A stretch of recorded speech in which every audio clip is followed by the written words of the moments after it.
news. We've heard from Hansi Flick for the first time since Ilkay Gundogan has left the club. He said he wanted to help us, but he changed his mind this week. I know him and I can only say good things about him. He's a fantastic player and a fantastic person.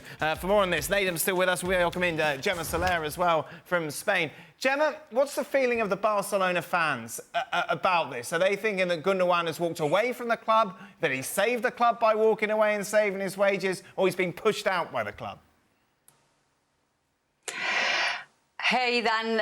Well, it's a mixed feeling of everything and a lot of shame as well for the situation that Barcelona has to go through in this hard period, and also the fact that a player who was the captain of Man City, the Champions League winner the previous season, decided to cut his wage 50% to come to an historical club, and 1 year later he's pushed out.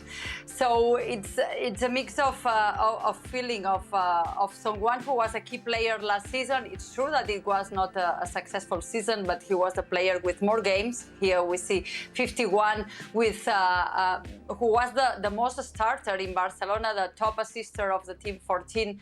A player who helped a lot, that was kind of critic, tried to push the teammates, a lot of youngsters, and eventually he's leaving because of the financial situation. And this means that for the third summer in a row, we are in a critical situation here in Barcelona, where probably the president, Joan Laporta, and some directors will have to give personal bank guarantee to register. In this time, the only signing, Dani Olmo, because at this time, today, Barcelona are playing tomorrow against Athletic Club, and he's not registered.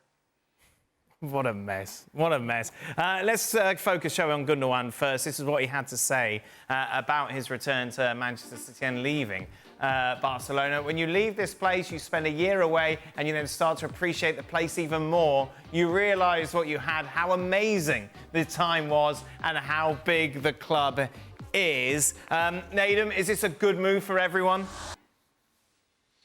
Hey, I just need to start by saying never in my lifetime did I think someone would leave Barcelona to come to Man City and be saying that. But yeah, I think in this moment, it kind of makes sense. I think when you look at what Gemma's saying and what guys are saying about how Barcelona can't even financially do enough to register players, it seems like such a mess over there. But for him to come back after just a year as well, you know, it's not a new signing. It just feels like he's back. He understands the team, understands the manager, understands what the club wants to try and achieve. I think for him to be available on a free, I think for City it ends up being great, unexpected business.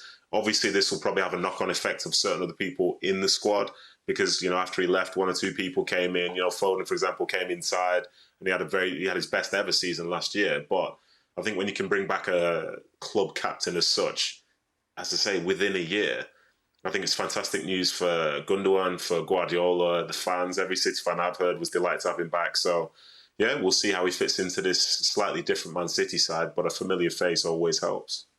Nadim, you had Arsenal winning the title. Does this move the needle at all in that discussion? Oh, did I say that? You must have caught me on a specific day. Yeah. That was my bad. Maybe it was a typo, I don't know. But yeah, this was before the return of Gündoğan, wasn't it? But no, I still think Arsenal have got the potential to do it. But I think in terms of Gündoğan, it's interesting to see how he fits into the City side and who it does affect. Because, you know, when he was last there and they won the Champions League, won the treble, it was him and Kevin De Bruyne playing higher up. Well, that's a spot for Phil Foden now. So do you push Phil to the right? Well, you could say that. Where's Bernardo Silva?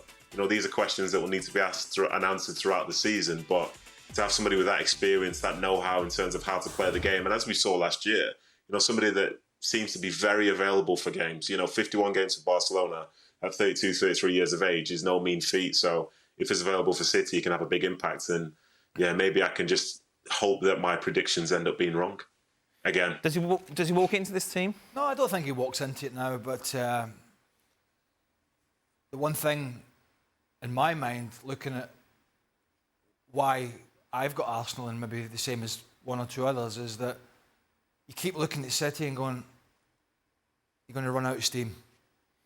Rodri's going to run out of steam. Walker's going to run out of steam. Stone, all these guys might just run out of steam. So this extra body, quality, experienced guy who, as Nadim said, is usually fit and available, how is that going to weaken Manchester City? It's not. It's not going to weaken them at all. It just strengthens their ability to make changes. Now, is it moving the needle enough for me? Probably not right now, but I think it's a good addition, a really good addition. As long as he can realise it's maybe the storybook has changed a little bit from that year he's had away. Yeah. So as long as he understands that, you know... But he's clever enough, isn't he? He's been around and blocked enough. And I tell you how bad it is. He's quite happy to go from the beautiful sunshine of Barcelona to the cold and rain of Manchester. And listen, he's better off out of Barcelona. He's better off out. They're an embarrassment. They're an embarrassment. Yeah. They continue to embarrass themselves with their actions, right? So he's better off out of that. And listen, he wasn't without fault last year, and he wasn't as good as he was the year before. And there are many, many factors that probably play into that. And I did not like some of the things he said regarding some of his teammates. But maybe that was just frustration. I'll guarantee you one thing. He won't say in a press conference or to a TV camera anything like what he said in a Barcelona shirt. He will not say that about a Man City player. Because he knows where he's bread buttered at this club. And he knows he has to respect these players. I don't think he respected a lot of the people within that squad at Barcelona. I don't think he respected the way they were running the club. And, you know, maybe he's disappointed to be leaving the city, but I think he's well out of that place. To that point, I don't think there'll be a need for him to say the kind of things that he said about his teammates at Barcelona. That maybe he felt that Xavi or anybody else wasn't saying it in the dressing room, in the privacy of a dressing room as should be. That won't be an issue with Pep Guardiola in the Manchester City dressing room. So I expect that Gundogan comes in. I like the signing, but I'm with Craig, and I don't think it moves the needle enough for them to eclipse Arsenal as we sit right now.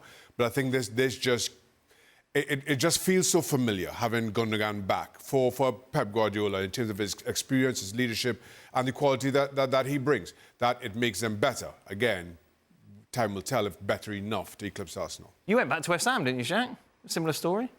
What, yeah. You left Barca? Am I the West Ham Gundogan? Is that what it is? Exactly. That's what I've seen said on the... Did you go back for second dibs? Yeah, he went back. Yeah, well, 3 years Hammer later. of the year. Yeah. Well, is there anything weird about it? Was there something that surprised you about it? No, not really. Well, not surprised, no. I mean, it was a very different club. Obviously, Yeah. I'm going back. Alan Pardew was the manager, new manager, a team that was just promoted. And I went in with the understanding that I was going to be Roy Cow's number 2. Nothing other than that really changed.